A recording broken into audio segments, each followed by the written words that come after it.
زیادہ لمبی چوڑی باتیں جو آئے اور یہ سکھایا وہ حدیثیں نہیں ثابت ہوتی، بس وہی ملے جو بتایا گیا کہ آئے تھے اور انہیں وہ حضور کو پتہ بھی نہیں لگا، آپ کو بھی نہیں پتہ لگا، وہ تو وحی کے ذریعے اللہ نے بتایا کہ آپ قرآن پڑھ رہے تھے تو جنوں کی جماعت آئی، انہوں نے سنا، ہم نے ان کو متوجہ کیا.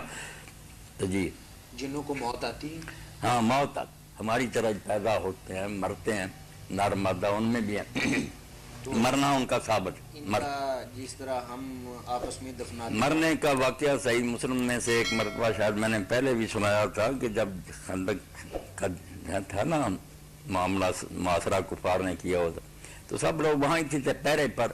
تو ایک نوجوان انصاری، اس کی تازہ شادی ہوئی تھی، اس نے رسول کریم علیہ السلام سے اجازت مانگی کہ میں گھر جانا چاہتا ہوں. وہ گیا، اس نے دیکھا کہ بیوی دروازے کے باہر کھڑی تھی. اب اس کو رنج آیا کہ ابھی میں اس کو لایا ہوں اور یہ باہر کھڑی ہوتی. نیزہ اس نے تان لی، اس نے اس کے تیور بانپ لی اور کہا جلدی نہ کرنا، پہلے اندر جا کر دے. وہ گیا تو بستر پر ایک سانپ بیٹھا ہوا تھا، اس نے پھن پھیلایا ہوا تھا. اب اس نے سوچا نہیں کچھ بھی، اپنے نیزے سے نا اس کے سر پر بو کر مار دیا اس نے. اب حدیث پاک میں آتا ہے کہ کوئی پتہ نہیں چلا کہ وہ سانپ پہلے مرا یا انصاری پہلے مر گیا، اسی وقت یہ بھی مر گیا. اور لوگوں نے جا کر نبی علیہ السلام سے ذکر کیا کہ آپ کا جو ساتھی گیا تھا وہ تو یہ بات ہوئی. آپ نے فرمایا اس نے جلدی کی، وہ تو جنات ہیں، مجھ سے سیکھنے کے لیے مدینے میں آتے رہتے ہیں. تو اگر وہ سانپ کی شکل میں ظاہر ہوں گھروں میں تو 3 دن یہ کہا کرو کہ ہمیں تنگ نہ کر. سانپ ہوگا تو جن ہوگا تو پھر نہیں آئے گا. اگر 3 دن کے بعد آئے تو سانپ سمجھ کے مدینے کے لیے یہ آپ نے ہدایت دے دی. تو مرتے ہیں، باقی وہ کہاں دفن ہوتے ہیں یا ان کا کیا طریقہ، وہ تو میں نے بتایا نا کہ ہم کیا بتا سکتے ہیں جتنا ہمیں. السلام علیکم. وعلیکم السلام. میں نے یہ پوچھنا تھا کہ میرا نا بیٹا بیمار ہے اور اس کے مطلب علاج کے لیے ڈاکٹرز نے مطلب کہا ہے کہ آپ اسلام آباد شفٹ ہو جائیں نا.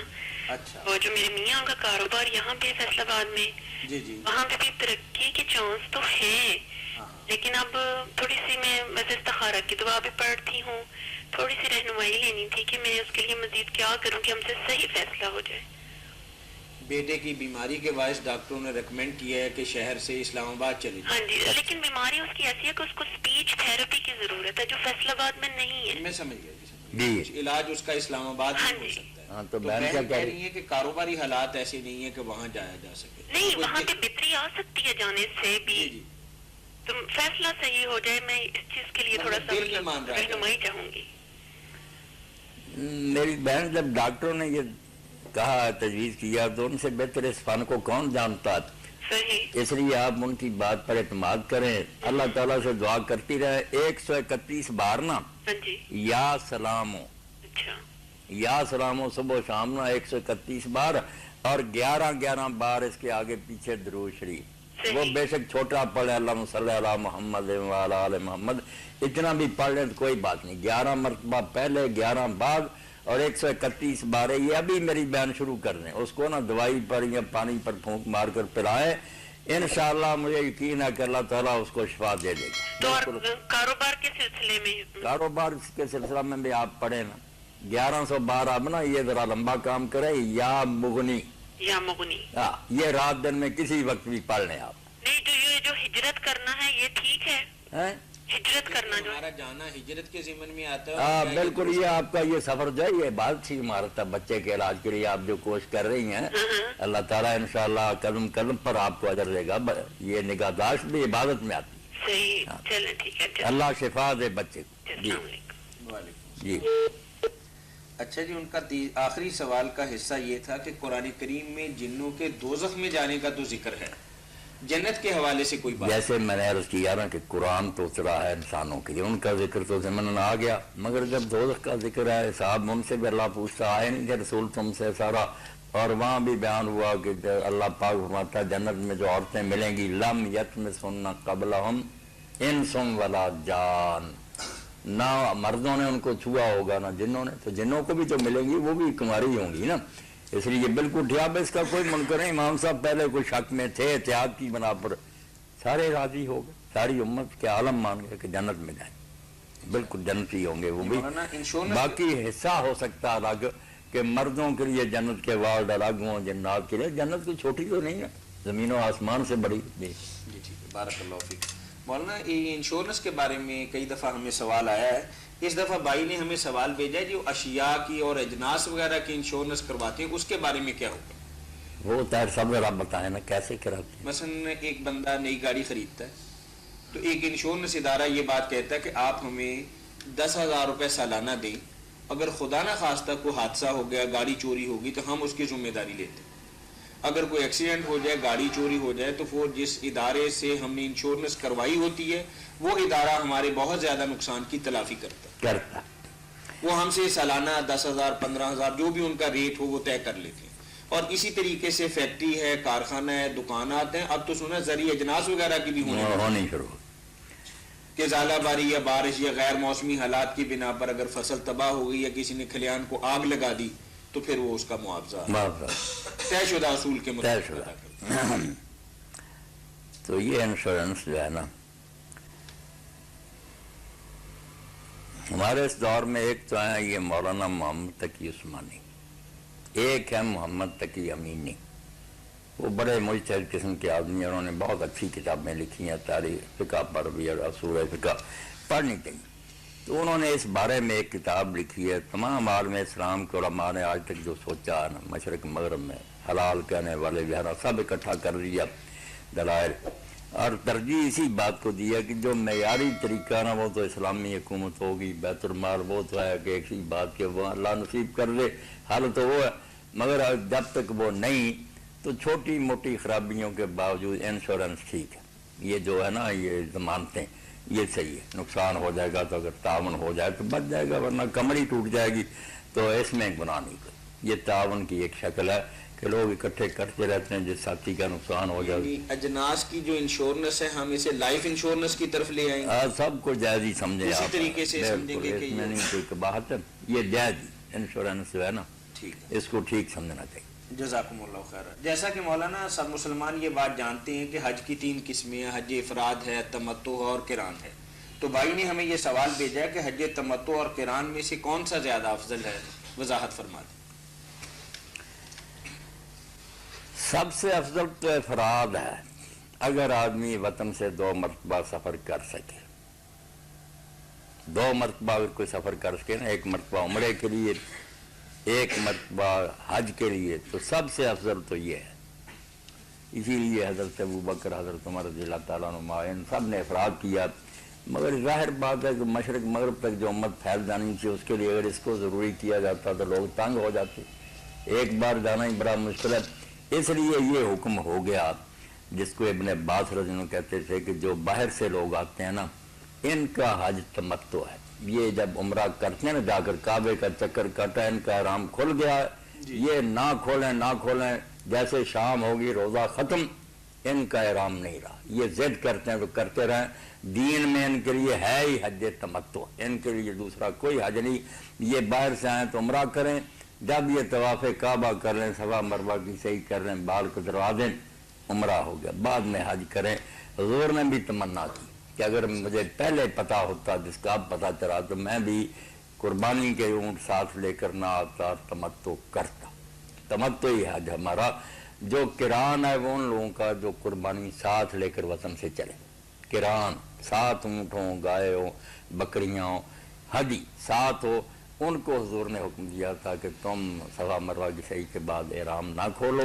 قربانی ذبح ہونے کے بعد قران ان کے لیے تھا. سوق الحدی جنہوں نے قربانی اپنے ساتھ ہانکی تھی, باقی سب کا آپ نے کر دیا. اب مولانا یہ جو لوگ بینک میں پیسے جمع کراتے ہیں کہ ان کی قربانی جس دن آپ کہتے ہیں وہاں پہنچ جائے گی وہ کر بھی دیتے ہیں, تو اس کو بھی ساتھ لے جانے ہی کی شکل میں؟ نہیں, یہ ساتھ لے جانا, ساتھ تو نہیں کہ اپنے ساتھ وطن میں وہ جانور ساتھ چل رہے ہوں قافلے کے, جی ٹھیک, اس کو کہتے ہیں نا. ویسے تو سارے لوگ قربانی کرتے ہی ہیں, جی صحیح, وہ نہیں. سوق الحدی جانور اپنے ساتھ ہانگ کر لے جا رہے ہیں, اور ان کی بھی خاص نشانیاں ہیں کہ اگر وہ جانور ہے اونٹ تو اس کی کوہان جو ہے وہ بھی دائیں طرف سے نا کھنجر کے ساتھ یا تلوار کے ساتھ اس کو چیرا دیا جائے گا, اور وہ خون پوچھ اشعار نشان کر دیا جائے گا کہ یہ اللہ کا جانور ہے. اور باقی جو ہے نا بڑے ہیں چھوٹے ہیں, بکری وغیرہ بھی, ہار تو ان کے گلے میں بھی جو ہے نا قلادے کہ وہ اون کے بٹے ہوئے جو ہے نا پہنائے جائیں گے، یہ سب کے ساتھ ہوگا، مگر یہ کوہان جو ہے یہ اونٹ ہے وہ خاص قلادہ اور وہ اشار۔ اب دیکھیں بات چل جاتی نا وہاں حاجی لوگ کر رہے ہیں، وہ بھی سنیں آپ بھی سنیں کہ اللہ تعالیٰ نے اور وہ جو قلادہ گلے میں پہنانا نا اس میں بھی یاد رکھیں کہ جوتی لے کر نہ پرو کر گلے میں ڈال لی۔ اب جانور کیا جا رہا ساتھ؟ جانور تو ہم جا رہے ہیں، ہمارا تو فدیہ، ہماری جگہ قربان ہوگا، اصل تو قربانی ہماری ہے نا، حکم۔ یہ تو اللہ نے رعایت دے دی کہ چلو جانور نے تمہارا بوجھ اٹھا لیا، اب وہ بیچارہ گلے میں جوتیاں پہن کر جا رہا، جیسے کوئی شخص ذلیل ہو کر نا گلے میں جوتی ہے، ذلیل کہ اللہ پاؤں میں بھی نہیں گلے میں ڈالی، محنت کرنے کے لیے آئے۔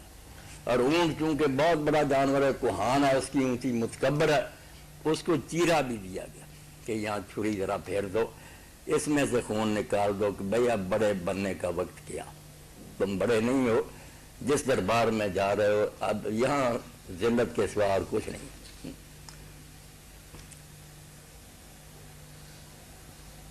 یعنی جیسا کہ آپ نے مولانا یہ چیزیں اگر سوچیں نا، اللہ کے رسول نے خواہ مخواہ ان کو لازم۔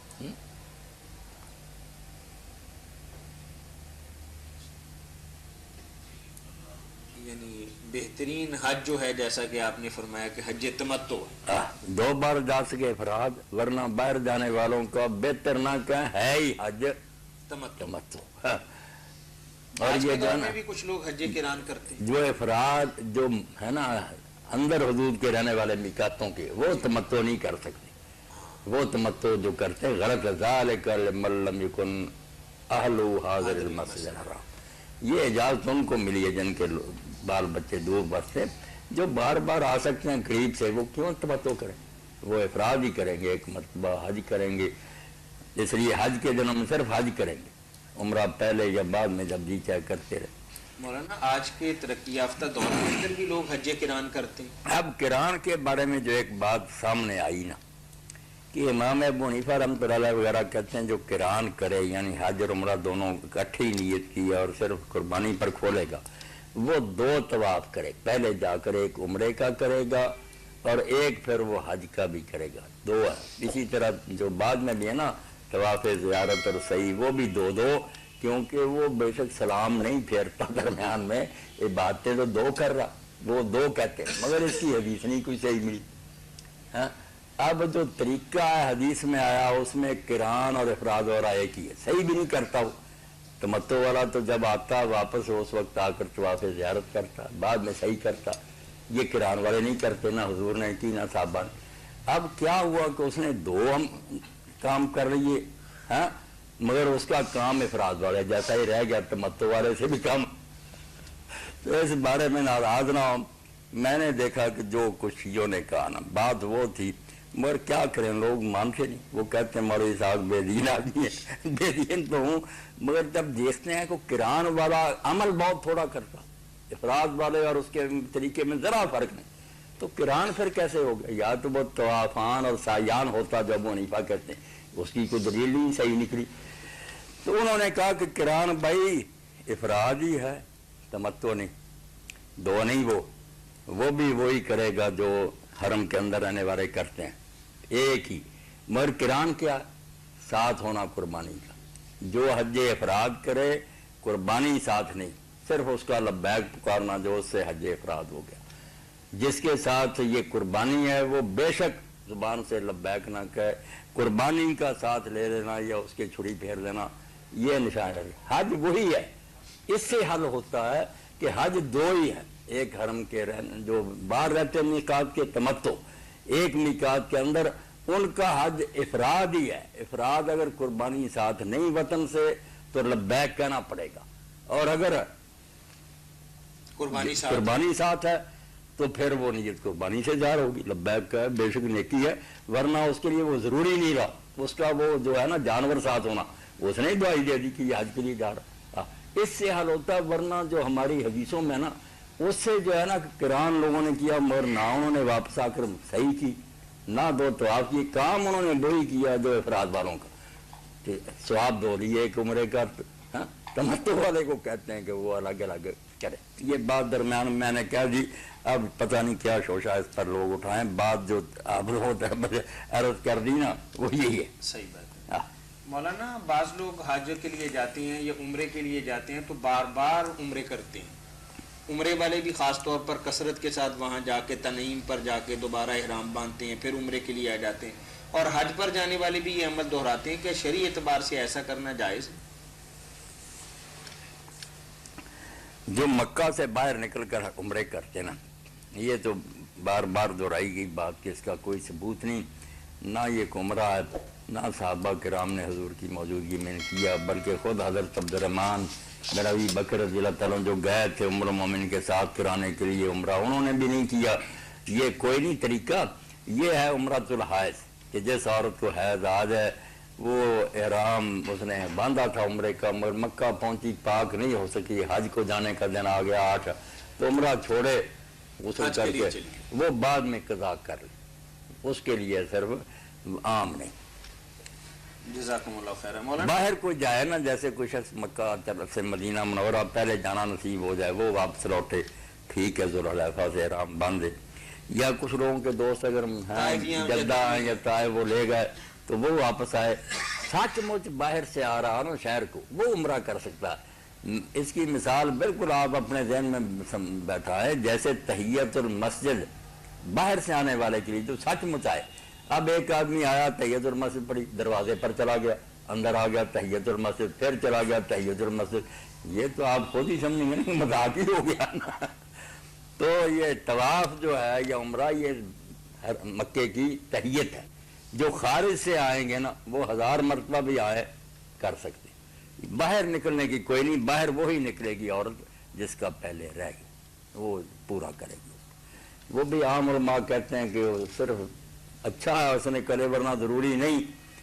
وہاں وہ نہیں فرماتے ہیں نہیں واجب ہے اس کے لیے وہ چھوٹا ہوا اس کو کرنا پڑے گا قضا کرنی پڑے گی. طواف کی بات ہو رہی ہے. طواف کرنے چاہیے. طواف بہت زیادہ. السلام علیکم.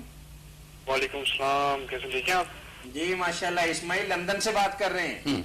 جی آپ کیسے ٹھیک ہیں آپ؟ جی الحمدللہ. کیسے ہیں آپ؟ سب بیٹھے؟ جی مولانا تشریف فرمائیں. جی بالکل بیٹھے. اسماعیل میرے ایک دو سوال تھے. سلام کر لینا پورا مولانا سے. سلام تو کیا کرے نا بھائی. اچھا مولانا صاحب السلام علیکم. وعلیکم السلام ورحمۃ اللہ. پوچھے نا بھائی اسماعیل. جی مولانا صاحب ایک سوال تھا کہ میرا دوست ہے مجھے کرسمس کارڈ دیتا ہے جی تو کیا میں کارڈ سے لے لوں اور اس کو بدلے میں اس کو کرسمس کارڈ دوں یا نہ؟ یہ کرسمس کا دن آیا تھا نا پچھلے دنوں تو بیٹا کہہ رہا ہے کہ میں لندن میں تھا تو کچھ دوستوں نے مجھے وش کی وہ کارڈ دے کے اور کیا میں بدلے کے اندر میں بھی ان کو کارڈ دوں یا کیا کروں؟ کارڈ وہ دے گا اسماعیل بیٹا تو چلو کوئی بات نہیں مروت کے طور آپ نے لے کر رکھ لیا مگر ہمیں ان کے اس کفریہ جو ہے نا شعار اس میں شامل نہیں ہونا چاہیے. وہ خدا یسوع مسیح اور خدا کے بیٹے کی پیدائش اور ہمارے گناہ اٹھانے کی. اب ان باتوں میں اسماعیل ہم ان کی تائید کیوں کریں؟ نہ دیں آپ ان. لیکن وہ پھر ہوتا نا کہ کلاس میں سارے پڑھتے ہیں ایک دوسرے کارڈ باندھتے ہیں پھر مطلب ایک بچہ پیچھے رہ جاتا ہے پھر اپنے آپ کو تھوڑا سا عجیب محسوس کرتا ہے کہ وہ جو کرتے ہیں ان کو کرنے دیں. آپ ہیں دیندار بچے آپ نہ ان کو دیں کچھ بھی. وہ دے گا تو کوئی نہیں پڑھا رہا ہے جہاں پڑھا. اچھا تو ان سے میں لے لوں کارڈ. وہ دے گا تو اس کو نہیں دھتکارنا چاہیے کہ برا نہ منائے. وہ آپ لے کر کہیں رکھ دیں بس. آپ ریٹرن میں نہیں دیں گے؟ ریٹرن میں آپ نہ دیں ان کی یہ اس کفر کی خوشی میں نا آپ صحیح. ٹھیک ٹھیک. دوسری سوال تھا کہ میرا دوست اس کی والدہ کا انتقال ہو جاتا ہے جی تو اب ظاہر میرا دوست بھی میں اس کے جنازے کے ساتھ جاؤں ان کے چرچ پہ گریو یارڈ دفنانے کے لیے ان کے ساتھ میں ان کے شریک کروں ان کے جو ہوتے ہیں ان کے. یعنی آپ کے دوست غیر مسلم ہیں؟ جی مولانا غیر مسلم ہیں تو آپ ان کا جنازہ تو نہیں نا میرے بھائی پڑھیں گے اسماعیل.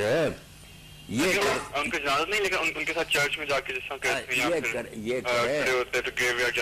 یہ کریں جب چرچ میں بیٹھیں یا کہیں وہ بیٹھے نا تعزیت کے لیے یا وہ سوگ کے لیے تو بے شک آپ ان میں جا کر شریک ہو جائیں کوئی بات نہیں. اگر دعا کے لیے بھی ہاتھ اٹھا لیں تو کوئی نہیں مگر دعا وہی کریں گے جو اہل اسلام کے لیے کی جاتی ہے. وہ ان کا مردہ اگر اس لائق ہوگا تو اس کو بھی اللہ بخش دے گا اگر نہیں تو آپ کی جو اہل ایمان کے لیے ہوگی اس کے لیے خصوصاً نہ کریں. کوئی ان کو کیا پتہ کیا کرا اللہ مغفر للمؤمنین. آپ نے دعا ہی پڑھنی نا ہاتھ اٹھا کر پڑھتے رہے یہ ٹھیک ہے. یہ کوئی حرج نہیں اس سے جو جی جی اس سے شاید ان کو اثر ہو نہیں. کیا پوچھ رہے ہیں آپ؟ لیکن میں کہ یہاں پر مولانا صاحب کہتے ہیں کہ مطلب آپ ان کی جنازے پر نہ آ جائیں, آپ چرچ نہ جائیں. اگر آپ نے جانا ہے, بہت ضروری جانا ہے, تو آپ قبرستان چل جائیں, لیکن آپ ان سے پہلے پہنچ جائیں, ان کو فالو نہ کریں. مطلب ان کی گاڑی میں یہاں پہ ہوتا ہے نا, کالی گاڑی بک کرواتے ہیں, کالا سوٹ پہنتے ہیں, کالی یہاں کسی نے آپ کو مسئلہ بتایا؟ نہیں, فالو کرنے کا بھی کوئی نہیں. جنازے کے ساتھ آپ چلے جائیں, وہاں پہلے جائیں, یہ پیچھے کوئی بات نہیں, مگر جو وہ پڑھائیں گے اس میں نا شریک ہوں کہ آپ ان کے جنازے میں ہی شامل ہو جائیں. مولانا فرما رہے ہیں کہ آپ ان کے ساتھ ان کی گاڑی میں بھی جا سکتے ہیں, اگر پیدل جا رہے ہیں تو آپ جا سکتے ہیں, لیکن ان کے جو اعمال ہیں نا اس کے اندر تو آپ شریک نہیں ہوں گے. لیکن اگر وہ وہاں ہاتھ اٹھا کے دعا کرتے ہیں تو آپ اپنی جو اللہ تعالیٰ ہے اور اللہ کے نبی صلی اللہ علیہ وسلم نے مخصوص دعا سکھائی ہے وہ کر لیں, وہ کریں گے. کرے کوئی بات, یعنی ان کے مردے کو آپ اس دعا کے اندر اس طریقے سے شامل نہیں کریں گے جیسے کسی مسلمان کے جنازے کے اندر شامل ہو کے آپ کرتے کہ اللہ اس کو معاف کر دے, اس کی غلطیوں سے درگزر فرما, آپ اس طرح کی بات نہیں کریں. آپ ان کے پاس افسوس کے لیے جا سکتے ہیں, ان کے غم میں شریک ہو سکتے, کوئی بات نہیں, اللہ ان کا دل پھیر دے آپ کی وجہ سے. تو جی, اور آخری بات یہ تھی کہ یہاں پر مسلم کی کلاس ہوتی تھی, اس میں جاتا ہوں, تو وہاں پر انہوں نے بتایا تھا کہ اگر بچہ ہے تو اگر بچے کا پیشاب اوپر نکل جائے تو آپ کو چیٹے مار کے صاف کر لو, اگر بچے کا نکل جائے تو آپ کو دھونا پڑے گا. اس کے پیچھے کوئی حکمت ہے کہ مطلب دونوں کے درمیان جو ڈفرنس ہے وہ کس وجہ سے؟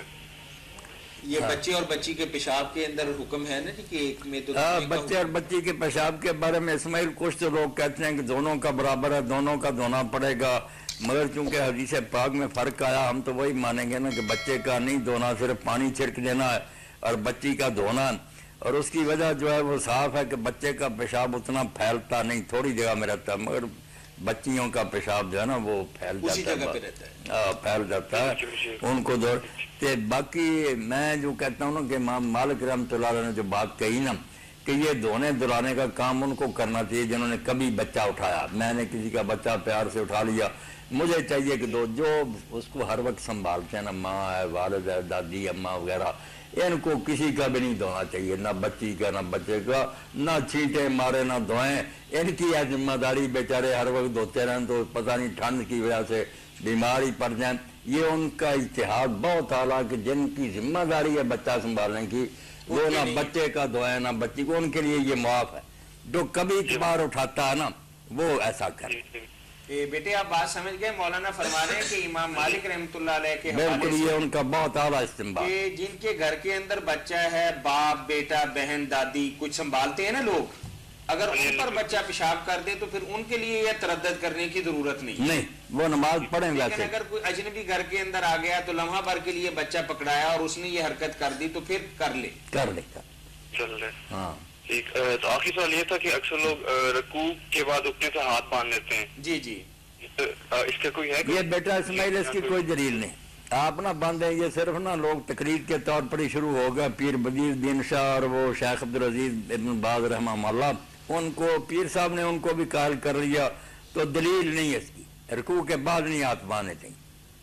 لیکن یہاں پر جتنے بھی سارے اہل حدیث ہیں تقریباً میجورٹی یہاں پر رکوع کے بعد ہاتھ باندھتے ہیں. وہ سارے سعودیہ سے آیا نا, وہی کام کرتے ہیں. یہ نہیں ٹھیک ہے, کوئی ثابت نہیں.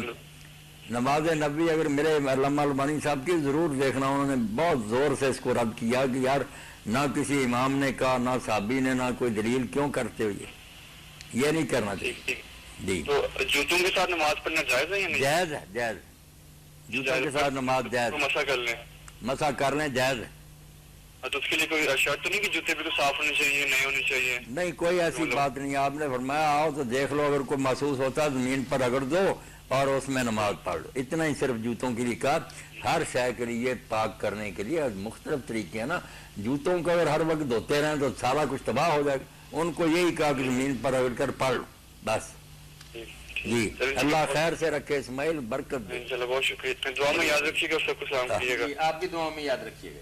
اللہ حافظ. کئی چیزیں ایسی ہیں کہ وہ ٹھیک ہے ہم نس نہیں پیش کر سکتے, مگر جیسے الفقہ المذاہب اربعہ میں اس پر وہ خوش ہوئے ہیں جزیری کی. یار امام مالک نے بہت اچھی بات کی کہ یہ عورتیں میک اپ وغیرہ کراتی ہیں, سر پر وغیرہ شادی کے, تو کہتے ہیں ان کو غسل جنابت میں کیوں تنگ کیا جائے کہ وہ سر دھوئے.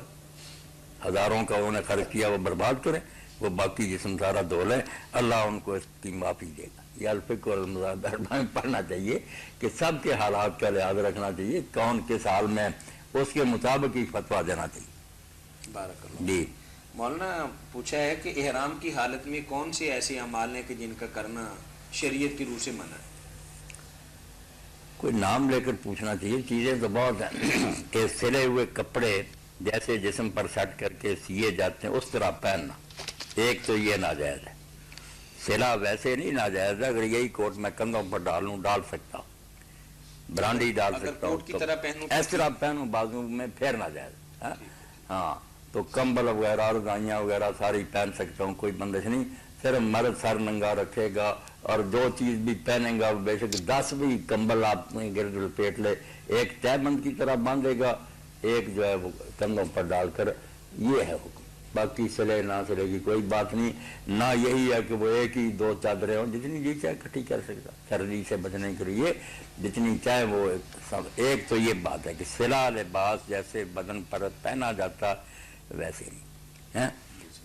پاؤں میں موزے نہیں مرد پہن سکتا، عورتیں پہن سکتی ہیں، عورتیں موزے بھی پہن سکتی ہیں، جرابیں بھی پہن سکتی ہیں، مرد نہیں پہن سکتا. باقی خوشبو کا استعمال پہلے کہ جب وہ احرام کا ارادہ کرے اس وقت بدن کو خوشبو لگائے، سر کو داڑھی کو، بعد میں نہ پھر لگائے، یہ پابندی ہے.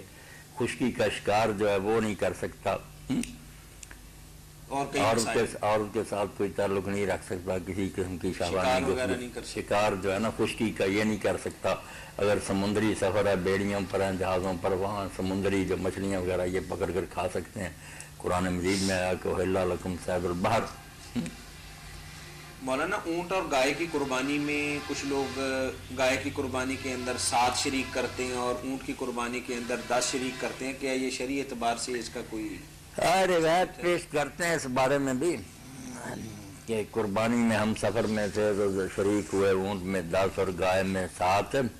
روایت تو یہ بھی ہے ابن عباس رضی اللہ عنہ سے، مگر اتنی نہیں صحیح جتنی دوسری صحیح ہے. اسی لیے علامہ البانی رحمۃ اللہ علیہ جس کو شاذ ہی کہتے ہیں. دوسری جو پکی کھڑی ہے نا کہ لوگوں نے 7 اونٹ میں اور 7 گائے میں، یعنی گائے اور اونٹ دونوں میں برابر، وہ 7 والی زیادہ پتی. اور آپ نے پچھلے پروگرام میں بتایا بھی تھا کہ بھینس بھی اسی ضمن کے اندر آتی ہے. بھینس بھی اسی ضمن میں. مولانا ہمارے پنجاب کے اندر بھینس کی قربانی سے تھوڑا اجتناب کرتے ہیں، جبکہ صوبہ سرحد کے اندر گائے سے اجتناب کرتے ہیں اور بھینس زیادہ کرتے ہیں. ہاں یہ اپنے علاقوں کے رواج ہے، دونوں جائز، بالکل جائز ہیں. بہیمۃ الانعام میں نے بتایا تھا آپ نے بتایا کہ یہ بہیمۃ الانعام جو ہے نا اس سے پتہ چلا کہ 4 پایوں کی قسم کے سارے جانور جو گوشت خور نہیں ہیں، درندے نہیں ہیں، سب درست. یعنی گائے اور بھینس اور اونٹ جو ہیں ان میں 7 جو ہیں، یہ تو ایک بالکل مسلمہ یہ بات پکی بات ہے، شک سے نکل جانا، شک سے نکل جانے والی بات ہے. مولانا ایک اور سوال ہمیں تحریری طور پر موصول ہوا ہے، کیا غیر مسلم کے گھر سے کھانا جائز ہے؟ کھانا حلال ہونا چاہیے، اس میں کوئی حرام چیز نہ ہو. شریعت محمدیہ کے روح سے تو کھانا بے شک کسی نے پکایا ہو کھا سکتے، کافر ہو، دہری ہو، بدھ ہو، جو جی چاہے، شراب نہ ہو، برتن پلیز نہ ہو، کھانا جو ہے وہ اسلام میں جائز ہو. یہ مردار وغیرہ چیزیں نہ ہوں تو یہ کوئی بات نہیں کہ کس نے پکایا اور کس کے برتنوں میں پکا. یہ ٹھیک ہے. مولانا ایک تحریری سوال اور ہمارے پاس پہنچا ہے کہ میت کے سوگ منانے کا سنت طریقہ کیا ہے؟ اللہ نہ کرے کہ کسی کے ہاں فوتگی ہو جائے، گھر والوں کو کیا طریقہ کار اختیار کرنا چاہیے؟ اور اس کے ساتھ ایک چھوٹی سی بات مولانا کہ آج کل جو کھانا وانا آتا ہے تو صاحب حیثیت لوگ بھی کھانا کھائے بغیر وہاں سے نہیں جاتے، اس کے بارے میں شریعت کا کیا حکم؟ بس ہر بات ہماری غلط ہو کر رہی ہے کہ کھانا آئے گا، پھر کھانا بھی اس قدر شادی بیاہ بڑھیا قسم کا فضول. السلام علیکم. السلام علیکم. جی مولا صاحب عبد السلام بول رہے ہیں. اسی مسئلہ پوچھنا سی کہ نبی پاک جڑے سورۃ جمعہ والے دن سورۃ کہف پڑھتے ہوندے سی. جی یہ واقعی سانوں بھی پڑھنی چاہیے. نبی کریم صلی اللہ علیہ وسلم ہے کہ لیلۃ الجمعہ کو سورۃ کہف پڑھا کرتے. یہی سوال ہے نا آپ کا؟ جی بالکل. نہیں، جمعہ کی رات کو نہیں پڑھتے تھے، جمعے کے دن کے بارے میں آپ نے بتایا کہ پڑھا کرو. دن کو جمعہ کا دن جو ہے نا صبح سے لے کر سورج غروب ہونے تک نماز سے پہلے جمعے سے یا بعد میں جب جی چاہے پڑھ سکتا. آپ نے سورۃ کہف کے بارے میں پوچھا ہے یا کہف کے بارے میں پوچھا ہے؟ سورۃ کہف کے بارے میں پوچھا، کہف کے بارے میں. سورۃ کہف تو آپ جمعے کی خطبے میں پڑھتے تھے. وہ جمعہ کے خطبہ میں آتا ہے کہ آپ ہر جمعہ کے خطبہ میں اس کو پڑھتے تھے. اس لیے کئی ساتھی جو ہیں جماعت المسلمین وغیرہ کے اس کو پڑھتے ہیں، مگر اس کے علاوہ پتہ چلتا کہ آپ دوسری جگہ بھی قرآن شریف پڑھتے تھے، اور یہ جو کہنا کہ وہ بی بی فرماتی ہیں کہ ہر جمعہ میں حضور پڑھتے تھے، اب سوچنے کی بات ہے کہ آپ نے اتنی عمر پڑھے ہیں، وہ بی بی ساری عمر بیٹھی تو نہیں رہی کہ وہ ہر جمعہ سنتی تھی، اس لیے یہی سمجھنا چاہیے کہ زیادہ اغلبیت کہنا چاہیے، ورنہ کون ٹھیکہ دے سکتا کہ 10 سال وہ ضرور جم کر وہیں بیٹھی رہی کہ خطبہ سنے۔ جی بھائی، بس بڑی مہربانی، جی سوگ کا شرعی طریقہ آپ بتانے لگے تھے۔ سوگ کا شرعی طریقہ کوئی نہیں، دفن کرنے کے بعد بے شک لوگ اپنے کاموں میں لگے، سب سے بہتر تو یہی ہے نہ کوئی بیٹھے نہ کوئی آئے۔ نہیں، اب بے دینی کی بنا پر اگر کوئی بندہ اپنے کاروبار پہ چلے جائے تو لوگ کہتے ہیں کہ بڑے لالچی ہو، ابھی تو تمہارے والد کا دفن بھی میلا نہیں ہوا۔ جو ائمہ اور فقہا نا سارے، انہوں نے یہی بات کی، اور ہے بھی ٹھیک ہے کہ اپنے اپنے کاموں میں لگے، نماز جنازہ میں جو شریک ہو گئے ٹھیک ہے، اور جو بالکل قریبی ہوں گے نا، وہ جیسے بیمار کی خبر لینے کے لیے گھر آ جاتے تھے، کوئی باہر دریا نہیں بچھی ہوتی جنہیں، وہ 2-4 آدمی گھر آئیں بیٹھیں ٹھیک ہے ذرا تسلی دیں۔ عام لوگ جو ہمیں بازار میں بچھی ہر کوئی سمجھتا ہے یہاں بیٹھے ہیں، بیٹھ جاتے ہیں، اس سے پھر سوال پیدا ہو گیا دعا کریں، اب یہ لوگ پھر دعا کو بڑا مناتے ہیں، تو میں پھر کہتا ہوں کہ یہ بیٹھنا تم نے کہاں سے نکالا، کیوں بیٹھے تھے؟ بیٹھے ہو تو جو آئے گا بیچارہ وہ یہی کہے گا کہ دعا کرو، اور کیا کہے گا، پھر دعا کیوں نہیں کر؟ ہاں، تو بہتر تو یہی ہے کہ اگر کسی نے اجازت فقیوں نے دی، وہ کہتے ہیں مسجدوں میں اور بازاروں میں نہیں بیٹھنا چاہیے، نہ درمیاں بچانی چاہیے، گھروں میں لوگ بیٹھتے زیادہ سے زیادہ۔ یہ جو سوگ ہے وہ الگ چیز ہے، سوگ ہے 3 دن تک، کھانے کے بارے میں مولانا کیا وہ بھی کر دے، سوگ الگ ہے، بیٹھنا الگ ہے، سوگ الگ۔ سوگ جس کا فوت ہو جائے نا، وہ 3 دن تک وہ سارے مرد عورتیں اگر خوشبو نہ لگائیں، اچھا لباس نہ پہنے، رونا پیٹنا تو نہیں، ایسا کر سکتے۔ جس کا خامد فوت ہو جائے اس کے لیے 4 ماہ 10 دن یہ سوگ فرض ہے، عدت والا۔ ہاں، ان کے لیے تو صرف جائز ہے، اور اس کے لیے لازم ہے کہ وہ خوشبو نہ لگائے، مہندی نہ لگائے، کنگھی پٹی نہ کرے، بھڑکیلا لباس نہ پہنے، اس کو بالکل سوگ کی حالت میں 4 ماہ 10 دن احداث، اس کے لیے لفظ ہے احداث، وہ لازم ہے اس کے لیے۔ کھانے کی بات ہے، کھانے کی بات تو یہ ہے کہ جو کھانا میت کے گھر والوں سے کھاتے ہیں لوگ، آتا تو میت کے گھر والوں کے لیے ہے، لیکن دیکھنے میں عموماً یہ ہے کہ گھر والے بیچارے خدمت میں لگے رہتے ہیں اور مہمان کھا کے چلے جاتے ہیں، اور بعد میں اگر بچے تو پھر گھر والے کھاتے ہیں۔ یہ جو دوسرے لوگ کھاتے ہیں حرام کھاتے ہیں۔ السلام علیکم۔ وعلیکم السلام۔ یہ بالکل حرام کھاتے ہیں، ان کو کوئی نہیں کھانا۔ صاحب ایک میں سارے لوگ کہاں سے بات کر رہے ہیں؟ کہہ دینا چاہیے کہ بھائی ہمارا نہیں حق، ہم نہیں کھائیں گے یہ۔ منصور آباد سے۔ جی فرمائیے، کیا پوچھیں گے آپ؟ سر میں نے ایک مسئلہ سنا ہے کہ حضرت داؤد علیہ السلام کا واقعہ بیان علیہ الصلوۃ والسلام، جی جی، انہوں نے نا یہ بیان کیا ہے کہ داؤد علیہ السلام کو ہم دیکھا کہ انہوں نے کافی دیر بعد وہ آئے ہیں باہر اللہ کی عدالت میں، کافی دیر بعد آئے ہیں، تو پوچھا داؤد علیہ السلام سے کیا ہوا، کہتے کہ مجھے اللہ تعالیٰ نے حساب کے لیے روکا ہوا تھا۔ اللہ تعالیٰ نے مجھے کس لیے روکا تھا؟ مجھ سے حساب لے رہے تھے وہ۔ اچھا، حساب کے لیے روکا۔ مجھے اللہ تعالیٰ نے اتنی بادشاہی دی ہے، میں اس لیے میں پیچھے دیر سے آیا ہوں۔ جی بات کیا یہ ٹھیک ہے مولانا صاحب؟ یہ کیا بات ہے؟ وہ کہہ رہے ہیں کہ کسی عدالت کے اندر اپنی مطلب کہ جہاں وہ عدالت لگاتے تھے، کیونکہ وہ پیغمبر بھی تھے اور بادشاہ بھی تھے، بادشاہ سے قاضی تھے، تو دیر سے آئے، تو پوچھا گیا کہ آپ دیر سے کیوں آئے ہیں عدالت کے اندر، تو انہوں نے فرمایا کہ اللہ تعالیٰ میرا حساب و کتاب کر رہے تھے، اس لیے مجھے وہاں تاخیر ہو گئی۔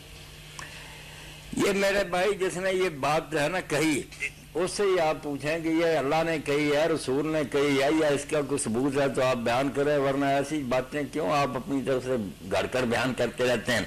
یہ ساری باتیں بنائی ہوئی ہیں، ایسی کوئی بات نہیں، یہ ان سے حوالہ دریافت کریں، اور اگر وہ کوئی دے تو ہمیں بھی ضرور اطلاع دیں۔ یہ غلط باتیں کہہ دیتے ہیں لوگ۔ داؤد علیہ السلام اللہ کے بہت پیارے نبی ہیں، قرآن کی تعریف سے بھرا پڑا ہے، نعم العبد انہ اواب، اللہ کہتا ہے وہ ہمارا بہت اچھا بندہ تھا اور ہر حال میں وہ ہماری طرف متوجہ رہتا تھا۔ داؤد علیہ السلام کو چھوٹے حال، ان کو جو بادشاہی دی تھی نا اللہ تعالیٰ نے، جی جی، اب اس لیے کہتے ہیں کہ اللہ تعالیٰ نے ان کا جو حساب لینا وہ آخر میں ہی وہ اتنا سارا حساب دے کر آئیں گے اللہ کے پاس قیامت کے دن؟ جی جی، نہیں یہ باتیں نہیں غلط۔ ایسا نہیں بات۔ انبیاء سے کیا حساب ہوگا؟ انبیاء تو جو ہے وہ تو سرکاری گواہ ہوں گے، ان سے یہ پوچھا جائے گا کہ تم نے دین پہنچا دیا تھا، جب وہ یہ بیان دے چکیں گے تو پھر امتوں کی باری آ جائے گی۔ انبیاء جو اللہ کے برگزیدہ ہے ان سے کیا حساب لیا جائے؟ وہ تو پاک ہے، نیک۔ بہت شکریہ۔ چلیں، بہت شکریہ بھائی۔ سر ایک میرا سوال اور بھی تھا کہ ایک میں نے ابھی سے سنا ہے کہ تھوڑی سی ان کے ساتھ میری بات چیت ہوئی تھی، انہوں نے کہا کہ میرے صحابہ کرام رضوان اللہ علیہ کو زیر بحث نہ بنایا کرو. آیا کہ واقعہ بالکل ٹھیک ہے یا اس میں کوئی صحابہ کرام کو کیلو کال کا ذریعہ نہیں بنانا چاہیے؟ بھائی یہ سوال کر رہے ہیں. ہاں یہ جو ہر خطبہ میں پڑھتے ہیں نا کہ آپ نے فرمایا اللہ اللہ فی اصحابی لا تتخذوا من بعدی غرضا، یہ روایت نہیں صحیح، ضعیف روایت ہے. یہ اصل میں میرے بھائی کیا کریں، ناراض ہو جاتے ہیں لوگ. یہ جو غلطیاں ہوئی نا ان پر پردہ ڈالنے کے لیے بنائی گئی ہیں باتیں کہ جو آدمی دیانتداری سے تاریخ پڑھے گا اس کو پتہ چلے گا کہ ہمارے بڑوں سے یار کیا غلطیاں ہوئیں کہ اسلامی نظام چلتا چلاتا جو تھا رک گیا.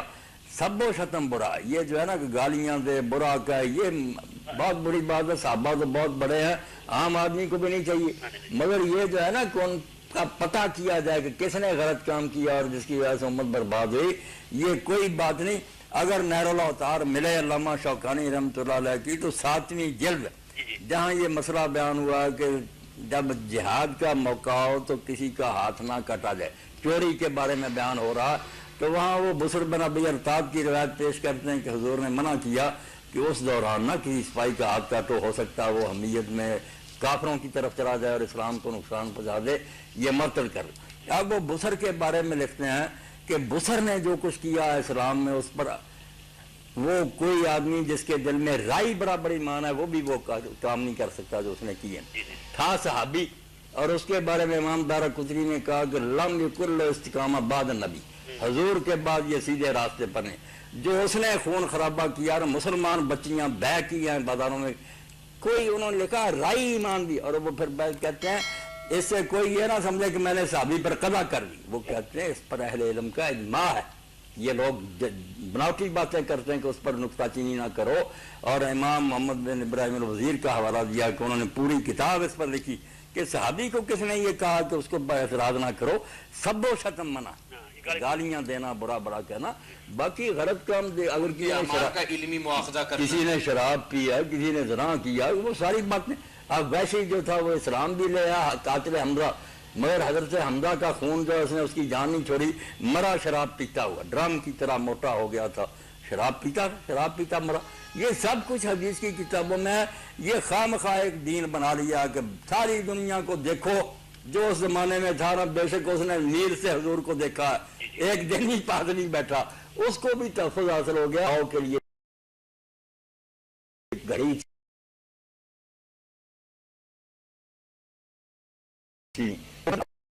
کوئی ان کے بارے میں پتہ نہ کرے، پتہ کرنا پڑے گا، صرف گالیاں نہیں دینی، پتہ کرنا. اور یہ دین کا حصہ ہے.